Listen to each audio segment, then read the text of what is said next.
Welcome to English Guru classes. Please click the red subscribe button and press the bell icon to receive all latest updates and notifications. Hello students, how are you? I hope that you all are doing well. In today's class, we will start with the second story of chapter 3, First Flight, The Black Aeroplane, written by Frederick Forsyth, who was born on 25th August 1938 in Ashford, which is a town in the county of Kent, England. The black aeroplane नामक कहानी Frederick Forsythe के द्वारा लिखी गई है, जिनका जन्म who was born on 25th अगस्त 1938, जिनका जन्म 25th अगस्त 1938 में एशफोर्ड में हुआ था, विच इज़ अ टाउन, जो कि एक टाउन है इन द काउंटी मीन्स प्रांत ऑफ केंट, इंग्लैंड। जो केंट नामक प्रांत जो कि इंग्लैंड में है, उस प्रांत में एक टाउन है एशफोर्ड, वहीं पर इनका जन्म हुआ था। He is an English novelist. Frederick Forsyth एक इंग्लिश नॉवेलिस्ट हैं, जर्नलिस्ट, पत्रकार, फॉर्मर स्पाई, पूर्व जासूस एंड ओकेजनल पॉलिटिकल कमेंटेटर और सामयिक राजनीतिक टिप्पणीकार हैं। He is best known for thrillers. इनको सबसे ज़्यादा प्रसिद्धि मिली है थ्रिलर्स के लिए, रोमांच भरी कहानियों के लिए, नाटक के लिए। Thrillers a suspenseful adventure story और प्ले और मूवी, एक रहस्यपूर्ण साहसिक कहानी, नाटक या फिल्म, that is known as thrillers. In another words, you can say a novel, play or film with an exciting plot, typically involving crime or espionage. Espionage, जासूसी। He is best known for thrillers. इनको सबसे ज़्यादा प्रसिद्धि thrillers के लिए प्राप्त हुई है, सस्पेंसफुल एडवेंचर स्टोरी के लिए और प्ले और नॉवेल्स के लिए, सच एज, जिनमें कुछ यहाँ पर दिए हुए हैं, जैसे कि the day of the jackal, एक इनकी थ्रिलर नॉवेल है। द ओडेसा फाइल, ये भी एक थ्रिलर है। द फोर्थ प्रोटोकॉल, ये थ्रिलर नॉवेल है, इन्हीं के द्वारा लिखा गया है। द डॉग्स ऑफ वॉर, ये भी एक नॉवेल है। द डेविल्स अल्टरनेटिव, ये भी नॉवेल है। द फिस्ट ऑफ गॉड, एक 1994 में पब्लिश सस्पेंस नॉवेल है। आइकॉन, ये भी थ्रिलर नॉवेल है। The veteran, it's a short story collection, एक संक्षिप्त कहानियों का संग्रह है, द वेटरन। एवेंजर, एक पॉलिटिकल थ्रिलर नॉवेल है। द अफगान, ये 2006 में पब्लिश हुआ, ये भी एक थ्रिलर नॉवेल है। Next, the cobra, which was published in 2010, it's also a thriller novel. And the kill list, it's a novel which was published in 2013. So these are the famous works of Frederick Forsyth. Okay, now let's talk about the story. The story The Black Aeroplane offers a psychological insight into a character under stress. कहानी the black aeroplane तनावग्रस्त व्यक्ति में मनोवैज्ञानिक अंतर्दृष्टि को दर्शाती है। It is an interesting account of the narrator's encounter with the pilot of a black aeroplane who comes to his rescue in distress.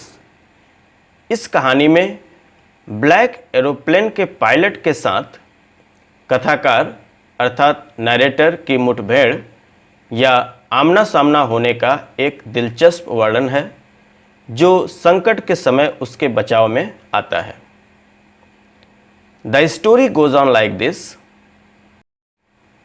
A pilot was flying an old Dakota aeroplane at night. एक pilot रात में एक पुराने Dakota हवाई जहाज़ को उड़ा रहा था। Here Dakota means a type of plane. The stars were shining and there was not a trace of clouds. आकाश में तारे चमक रहे थे और बादलों का निशान नहीं था। The sky was clear and the plane was flying over France and going back to England. आसमान साफ था और विमान फ्रांस से उड़ान भर रहा था और वापस इंग्लैंड जा रहा था। The pilot was extremely happy. Pilot बेहद खुश था। He was lost in the dreams of his holiday and family. वह अपनी छुट्टी और परिवार के सपनों में खो गया था। Around 1:30 AM he called Paris control room to inquire about the route and location. करीब 1:30 AM पर उसने मार्ग और स्थान के बारे में पूछताछ करने के लिए पेरिस कंट्रोल रूम को फ़ोन किया। The control room instructed him to turn 12 degree west. Control room ने उसे 12 डिग्री पश्चिम की ओर मुड़ने का निर्देश दिया। The pilot checked the map and the compass. Pilot ने मैप और कंपास की जांच की। Switched over to his second and last fuel tank और अपने दूसरे और आखिरी ईंधन टैंक को फ्यूल टैंक को स्विच ओवर किया। And turned the plane 12 degree west towards England और प्लेन को विमान को 12 डिग्री पश्चिम इंग्लैंड की ओर मोड़ दिया। He expected to join his family for the breakfast. उसने अपने परिवार के साथ नाश्ते में शामिल होने की उम्मीद की। When Paris was 150 kilometre behind, जब पेरिस 150 किलोमीटर पीछे था, the pilot saw the black storm clouds approaching the plane. तो पायलट ने काले तूफानी बादलों को विमान के करीब आते देखा। He could not fly over them. वह उनके ऊपर से उड़ नहीं सकता था। Also he didn't have enough fuel to fly around them south or north. इसके अलावा उसके पास दक्षिण या उत्तर की ओर उड़ने के लिए पर्याप्त ईंधन नहीं था। Initially he thought of going back to Paris. शुरू में उसने पेरिस वापस जाने के बारे में सोचा।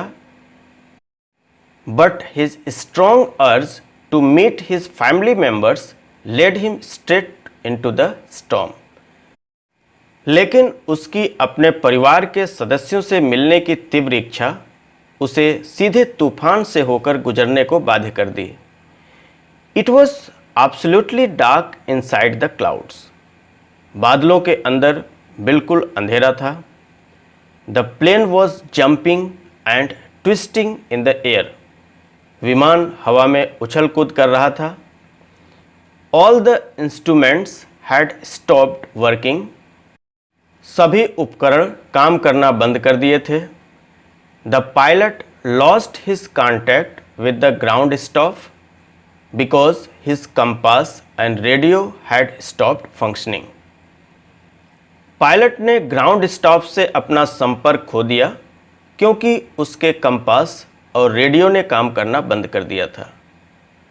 Suddenly he saw another aeroplane quite near him. अचानक उसने अपने पास एक और हवाई जहाज देखा। That strange black aeroplane had no lights on its wings. उस अजीब ब्लैक एरोप्लेन काले हवाई जहाज के पंखों पर रोशनी नहीं थी। The pilot of the black aeroplane asked him to follow him. उस ब्लैक एरोप्लेन के पायलट ने उसे उसका पीछा करने के लिए कहा। The pilot flew in the clouds for half an hour. Pilot ने आधे घंटे तक बादलों में उड़ान भरी। He had only fuel left to fly another 15 minutes. उसके पास केवल 15 मिनट उड़ने के लिए ईंधन बचा था। The pilot was frightened, pilot भयभीत था। Suddenly the black aeroplane descended, descended here means moved downward, and the pilot followed him, और अचानक ब्लैक एरोप्लेन नीचे उतरा और पायलट ने उसका पीछा किया। Finally the black aeroplane guided him to an airport for landing. अंत में ब्लैक एरोप्लेन ने लैंडिंग के लिए उसे एक हवाई अड्डे की ओर निर्देशित किया। The pilot was thrilled to see the runway, pilot runway देखकर रोमांचित हो गया।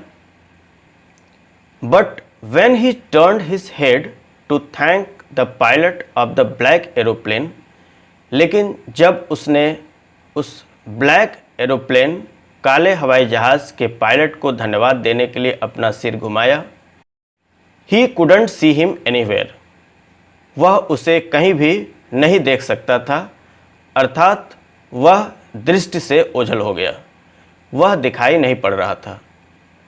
After landing, the pilot immediately rushed to the control center. Landing के बाद पायलट तुरंत कंट्रोल सेंटर पहुंचा and inquired about the black aeroplane, और उस ब्लैक एरोप्लेन के बारे में इंक्वायर किया, पूछताछ किया। Which guided him all the way to the airport, जिसने उसे हवाई अड्डे तक पहुंचने में हर तरह से निर्देशित अर्थात उसकी हेल्प किया, मदद किया। The woman on the duty at the control centre told him that no other plane was seen flying that night. Control centre में ड्यूटी पर मौजूद महिला ने उन्हें बताया, उस पायलट को बताया कि उस रात कोई अन्य विमान उड़ान भरते हुए नहीं देखा गया था। She had seen only his plane on the radar, उसने रडार पर केवल उसी का विमान अर्थात प्लेन देखा था। The pilot was surprise to hear all this, pilot यह सब सुनकर हैरान रह गया। And kept on wondering who had helped him to arrive and land safely without a compass और अ रेडियो, और सोचता रहा कि किसने उसे बिना कंपास या रेडियो के सुरक्षित रूप से वहाँ तक आने और उतरने में मदद की थी। And without any more fuel left in his tank, और उसके टैंक में और अधिक ईंधन भी नहीं बचा था। He kept thinking about that strange black aeroplane and it's mysterious pilot, वह उस अजीब ब्लैक एरोप्लेन काले हवाई जहाज़ और उसके रहस्यमय पायलट के बारे में सोचता रहा। Alright students, now you must be thinking about that mysterious pilot who helped the narrator to reach safely. आप सबके मन में यह प्रश्न उठना अवश्यंभावी है कि वह रहस्यमयी पायलट कौन था जिसने नरेटर को सुरक्षित लैंड करने में मदद किया। I think it was narrator's own self. कहते हैं कि मन के हारे हार है, मन के जीते जीत। नरेटर जिस पायलट के बारे में सोच रहा होता है वह कोई और नहीं बल्कि उसका हलुसिनेशन या उसका भ्रम, इल्यूजन था। It was the narrator's own self that helped him land safely through the storm. जैसा कि कंट्रोल सेंटर की महिला ने भी ये बात स्वीकार की कि केवल ओल्ड डकोटा एरोप्लेन को ही रडार पर देखा गया था। The woman of the control centre also told him that no other plane in the storm could be seen on the radar, only his plane could be noticed on the radar. In his fear, he might have been in hallucination.